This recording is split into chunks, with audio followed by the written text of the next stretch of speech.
What's up, guys? It is Maxwell, and I'm going to bring you up to date with what I have been up to this weekend, and yeah, just like overall what's going on right now. So, if you did not already know, I was in Hamburg for the weekend from Friday to Sunday, which is of course today. I came back today. I'm still like really tired and stressed out. You can probably see it in my face. So, but what I was doing in Hamburg was actually pretty important because we were casting the local clash and the German Midweek League final, which is actually what I'm about to show you gameplay of here as well. Together with Itsu, together with Supercell, and a bunch of people that I will have to also shout out, like Joe from the GML, Zap of course, and then Supercell and everybody there. It was really fun. It was a really nice event, and it all ended in this war where we actually had the final of German Midweek League Season 3, Clash Warriors against Dog Looter Z, a 35 versus 35 war. And it was a pretty fun one. It was a really good war, and ended with a victory for Clash Warriors, so big shout out to those guys.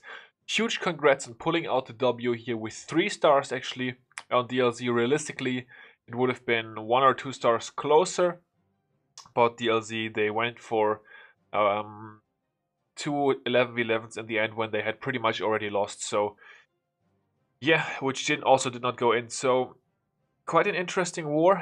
In the early stages, DLZ were actually taking the lead with 93% 9v9 hit rate, so they cleared the 14 bases, the 14 tunnel 9 bases with 15 attacks. Very, very nice stuff, of course. But then the Clash Warriors pretty much took over with a better tunnel 10 offense inside this one. They had 8 10v10 triples, DLZ only 6. And also they were able to actually get an 11 versus 11 triple, which is what we are going to start today's video off with. Because we have got a No Name coming in right here. Everybody was running anti 3-star bases. The breakdown was 514 if I'm not mistaken. Is that true? Or 560? I'm not quite sure. Wait, you needed 6 10v10s to clear. I remember that, so it must have been 516. Yeah. So the breakdown was 516. So it was of course in the current meta, and with 2 good clans, pretty likely that there would be 11 versus 11 attempts. So that is why everybody run anti 3-star bases. But as you can see, No Name here getting a huge amount of value with his suicide mission Queen coming in. Giant has been doing some tanking there as well, so is of course going to be able to take out the enemy Queen. Has got a poison spell because it is definitely a damage CC. You guys know the drill. Nobody is really running anything other than damage CCs right now. And we're going to have a pretty big Lalo coming in from the 1 to 3 o'clock side of this base. Hounds and Loons being deployed from all sorts of angles. Here comes the Rage spell. We're going to have a nice Warden ability pretty soon as well. Eagle artillery shot is gonna land, and then the Warden ability goes off. Saves actually all those loons from Baby Dragon, so very nicely used Warden ability. The Baby Dragon is gonna die to the poison, and then also to the Lava Pups, who have been really helping out there as well. Another Rage spell gets deployed, then a heal and a haste left, and it's gonna be plenty to take care of this base. So a really nice hit by No Name, and overall certainly very impressive stuff by Clash Warriors, a clan that is like not as well known yet, at least not internationally. I get it that a lot of people know DLZ like a lot better than Clash Warriors still, but they're definitely smashing it. They've got a couple familiar faces over here. Also, Boom is playing here. Itsu, I think, has joined but is not playing yet. I think he's debating playing here. I don't know. And also some other familiar faces. So certainly a very solid team. They're playing in CWL as well. Not an invite, but they are playing in CWL too, so that's pretty cool. And yeah, they definitely have a solid squad over here, able to defeat the Dark Looter Z, who, yeah, I don't know. I guess it's like overall not their season, not their time, not their year, whatever. Struggling everywhere. First of all, the Tunnel 10 offense this war, like, I think they had one disconnect, but also like, just overall they did not get enough done. Like, I saw many attacks, of course. I mean, we were streaming a bunch of this war, and I was watching before that, and now after it as well, of course. I don't know, I just would have expected more. Like, I would have expected more triples, more. I think they had a couple of close attacks and good attempts too, which of course always like you can never triple every single attack, but I don't know. overall I would have expected a bit more from a Tunnel 10 offense. I think so did they. I mean, they started so well with as I said, only one fail at Tunnel 9. They had so many scouts. They would have been able to set themselves up for a really great 10v10 performance, but it just didn't end up happening. I mean, I'm not sure. Of course, I did not look at the bases that closely because I was busy with streaming and stuff, so maybe Clash Warriors had some pretty good bases as well. I'm not quite sure, but yeah, getting out. I don't think that DLZ expected to get outperformed 10v10 inside this war. That was something that really surprised me. Clash Warriors, they were off to an early lead as well. They had 2 early 10v10 triples, and then they were up to 4 relatively quickly, I think. And like when you get that quickly, it's always like easier to like get the 5th one, the 6th one, the 7th one, and then eventually the 8th one for them this war, rather than I think DLZ, they had 10 triples for the longest time or something, and they ended up with 6, as I said. Of course, they always tend to hit pretty late, so that hasn't changed. But still, I don't know. I sometimes also feel, I mean, of course, I'm not up to date with. I mean, I'm sort of up to date with what they do, but I don't have any insight anymore, of course, since I'm not a part of the clan anymore. But I feel like they also mismanage quite a lot, like have a lot of attacks left in the end. I think it was not as bad inside this war. I think it was pretty good for them inside this one, so that probably was not a big problem. But overall, I feel like they oftentimes, especially in CWL, have wars where they mismanage, where they have many attacks in the end, and then of course sort of are forced to rush or whatever. I'm not quite sure. It has always been like that. It was like that as well when I was there. And I don't know, maybe that's something that's holding them back. I'm not quite sure. I'm sure they will try their best to figure it out and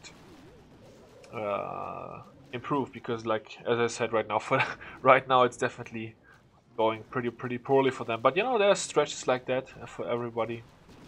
Some stretches are longer, some are shorter, and I'm sure they will be back eventually if they don't get any more retirements, and we'll see. It's going to be interesting to see, that's for sure. So up next we've got Scar of the Clash Warriors coming in right here with a suicide mission that also has a golem to have some more tanking for the queen, because the queen is actually going to be able to grab some really sweet value over here, pathing the enemy queen, the enemy CC, Inferno, and the sweeper if she's eventually going to make her way down, which honestly she should. Yeah, there we go. Queen being a smart queen in this case. So a really sweet opener, and then we've got some pre-planted haste spells far outside. Tesla's gonna pop, so that's nice. Makes the loon drop a lot easier, that's for sure. Also, he gets a bit lucky there with the black bomb going onto the loon and not onto the lava hound. Red bombs in the middle getting triggered like they should, and then this is kind of nifty as well here. The back end. Just 6 loons hasted in there for the cannon. Sort of an exposed cannon and air defense takes care of that, and then the rest is gonna get wrecked pretty hard. So a really sweet hit here, I thought, by Scar. I mean, there was a bunch of good attacks inside this war. I could have shown a lot, but I kind of want to keep my videos a bit shorter, for one, to save base as well. That's insignificant really inside this war, since we streamed a bunch of it already. But also I kind of want to have my videos be like really watchable. And I feel like they are more watchable when they are a bit shorter, so that's why I'm gonna keep it short and sweet. We've got a really nice attack here on number 13 of the Clash Wars. We've got full care of DLZ coming in. This is a cleanup of an attack that had just failed before. It's an really interesting plan. So first of all, we've got a golem and a couple of boulders here for the funnel. Just taking care of this little section of the base. Getting some boulder bounces onto the cannon there as well. And then we've got 2 hoggies coming in to take out this cannon. Giant bomb gets triggered also, but that's insignificant because the kill squad's actually going to happen a lot higher. So as you can see, we've got 1 more golem coming in right here. We've got the bowlers in behind, and then the AQ looks like a suicide queen in the beginning, but it's actually not. It's going to be a queen walk, just delaying the healer. So really interesting plan, really creative. I love this attack. Very nice stuff. Golem is gonna finish off the archer tower. There's a scaly spell to distract the single Inferno to be able to like save the king ability a bit longer. King ability is going to get used soon to bust through these final 2 Expos. And then also the second Inferno, there we go, King ability.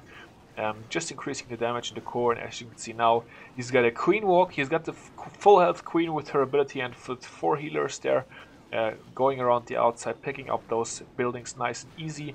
And in the middle we've got the BK with the Kill Squad, who have absolutely smashed to the core.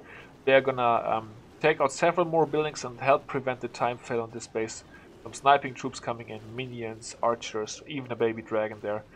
Doing work, the healers switch onto the bowlers, but at this point it's already insignificant. Queen goes in and goes back out. Some weird stuff here, but overall a really sweet plan, really cool hit.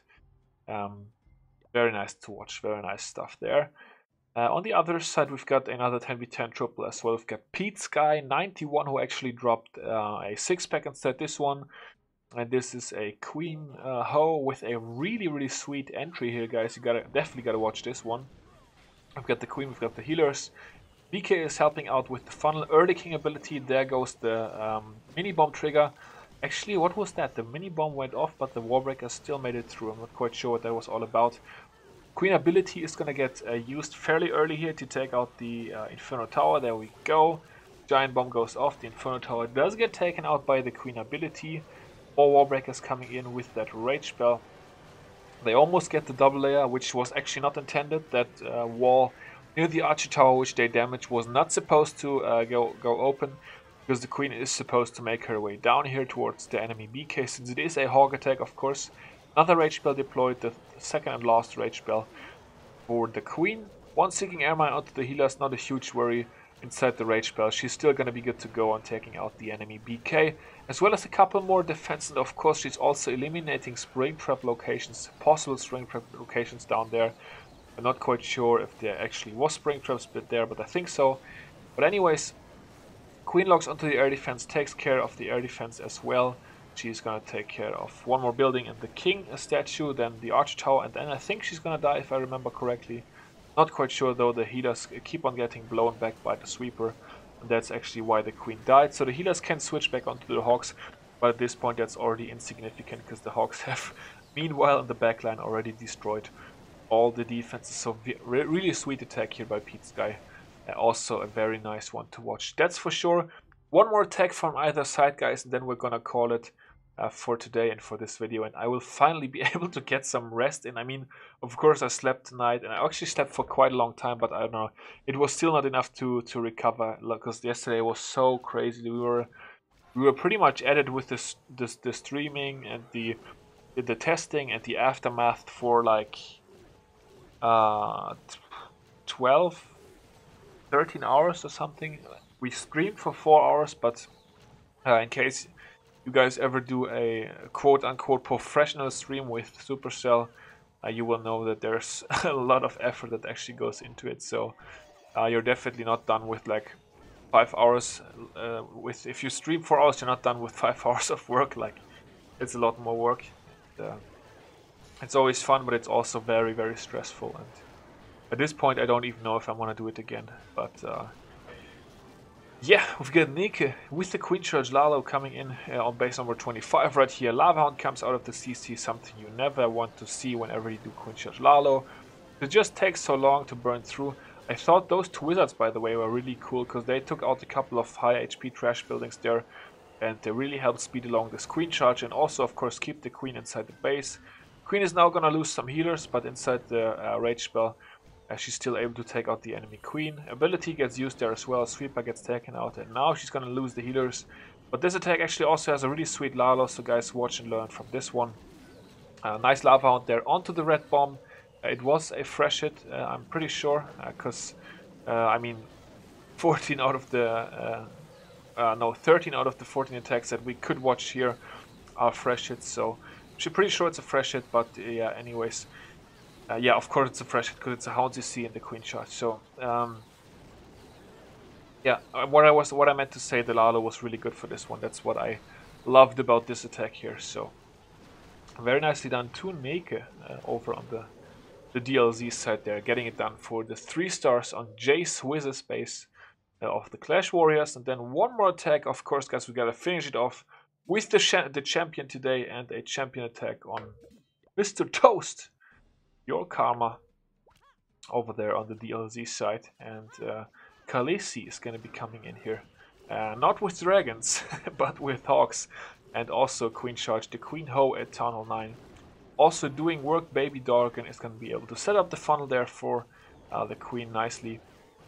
She's going to make her way towards the enemy heroes. Got a Wizzy on the army camp, maybe a minion could have also done the job there, I'm not quite sure.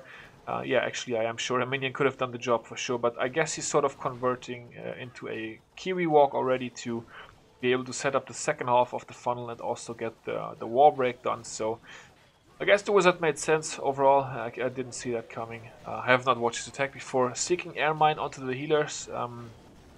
Quite an obvious queen walk, of course, so that's whenever that's the case, you're gonna see some trolly seeking air mines to mess with that queen walk just a little bit, and we see another freshet, we see another hound coming out. Thankfully though, the queen locks onto the enemy queen first. It's gonna take out the mortar, and then she's gonna slowly but surely take out this hound. The Wizzy is coming in to help out, comes a bit late, cannot really help with the damage, gets wrecked by the lava pops as well. That's a little bit unfortunate, but after the queen takes out that lava hound, he's gonna be able to start deploying his hoggies from the bottom, and honestly in these queen attacks it's never even that bad if the queen actually dies, because the healers, as I said, can just switch onto the hogs, which is sometimes quite fun as well. Yeah, we have 2 heal spells for the hogs, some CC hogs as well, of course, for this one. So all of those guys are making their way in into this base. We've got some spring traps locations left, of course, on the back end, but one more heal spell is going to be able to at least keep the hogs alive that will not get flung off the map by spring traps. So that's nice. Those hoggies, they are doing work on the defenses. And yeah, overall a sweet attack. We're gonna times 4 through the rest of this cleanup, because there's not a lot left happening. So yeah, very nice attack by Khaleesi. And with that, guys, we're gonna check out the war map one more time, so you will be able to see, of course, all the 9s cleared on either side. Then quite a beautiful map from Clash Warriors, tripling all the 10s, leaving 4 out of the 5 11s on the board. So 105 would have been a perfect war. 100 at 1 stars, definitely very, very good performance. And on the DLZ side, on their work, they left 2 10s on the board, and also did not triple a Town Hall 11. So yeah, that's pretty much gonna do it for me today. I wanted to make a video for you guys and also have you guys able to catch up on what I have been up to.